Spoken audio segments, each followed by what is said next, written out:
wrestling family, I did not expect this to go the way that it did. Rhea Ripley losing the Women's World Championship to Io Sky on Monday Night Raw, and not just that, a Raw that is literally right around the corner from the next PLE, which is WrestleMania.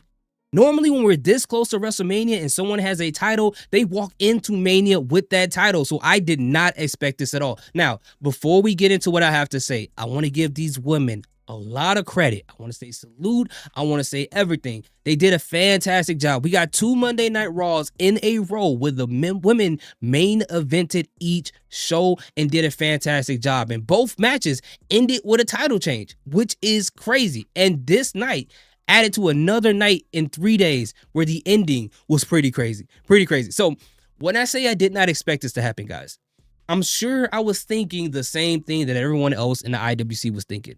I assumed, especially since we seen Bianca Belair come down in the Coca-Cola polar bear jacket on, and, shout out to her, is dope.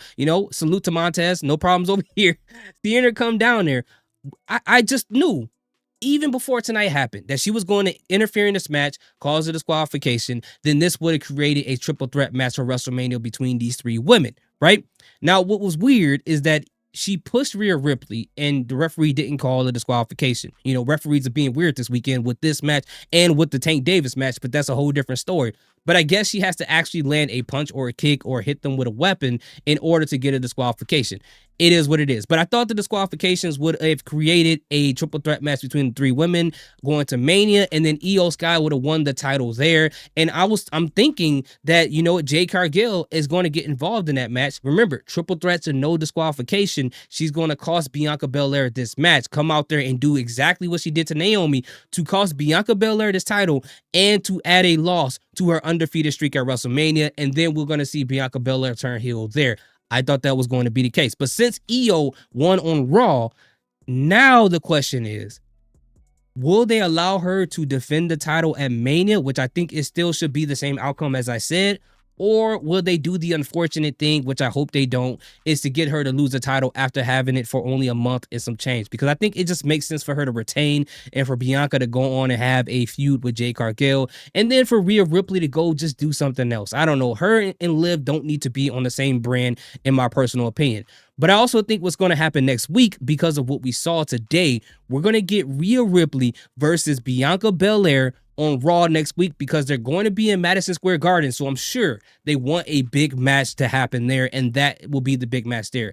I'm not sure how they're going to do it. I feel like that maybe, Rhea Ripley is going to have a match where they're going to say, if you win this match, you get inserted into the triple threat match at WrestleMania. Then Rhea Ripley will beat Bianca Belair to go forward into that WrestleMania match. But I don't know. I mean, Triple H has been doing twists and turns lately. He told us, like, hey, I heard y'all been talking crazy about the road to WrestleMania. Boom, John Cena turned heel. Now everybody likes him. Everybody's like, we know what's going to happen with the women going into WrestleMania. Triple H is like, oh yeah, you think you know?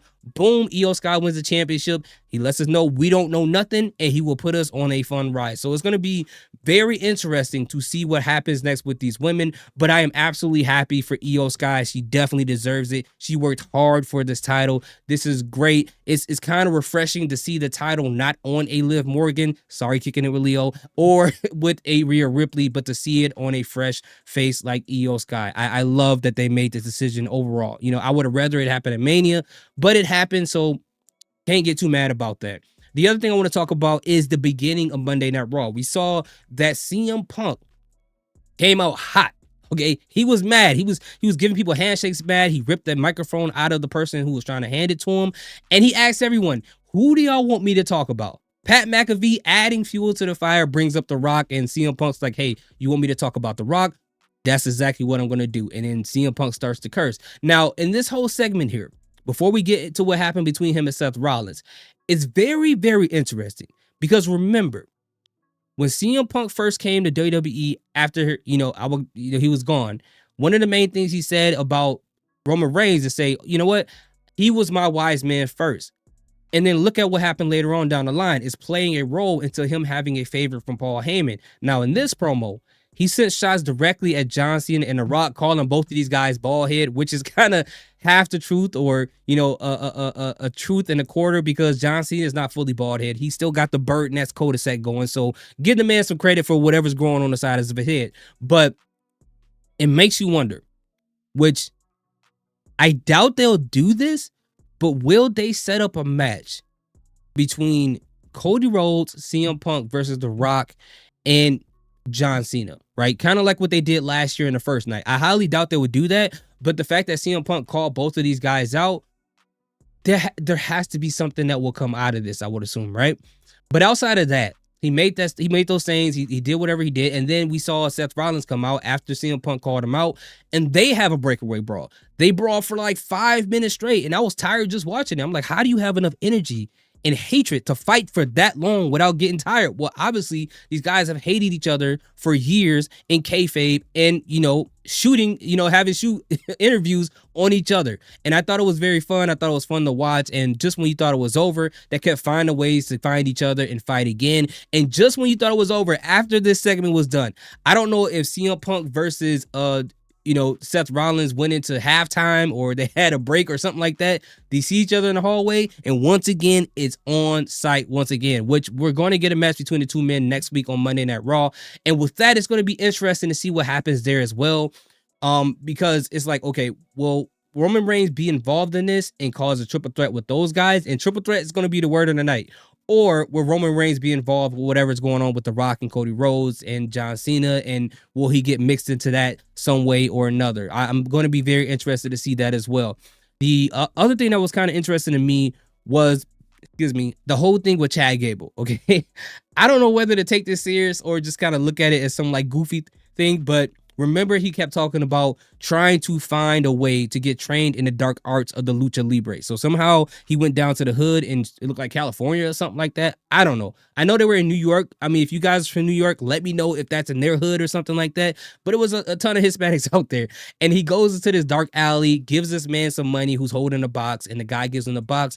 And Chad Gable proceeds to open it, but they don't show us what's in this box. Now, in my personal opinion, I really believe that it is a Lucha Libre mask. I think that's what it is. And hopefully it's not going to be what Kurt Angle did, what Chelsea Green did, what so many other people did, where they had these full body Lucha Libre outfits that they probably got from Party City, RIP to Party City. Hopefully he doesn't go down that right. Hopefully, I don't mind a little comedy in it, but let's make this a little bit more serious. So at least for American Made to have something going for him, right? Because you got Chad Gable losing almost every match. You got, the Creed brothers losing again in the tag team title match. And you got Ivy now losing in the women's IC championship match. So that whole faction is taking L's left and right. And, it's kind of confusing on what they're doing with those guys.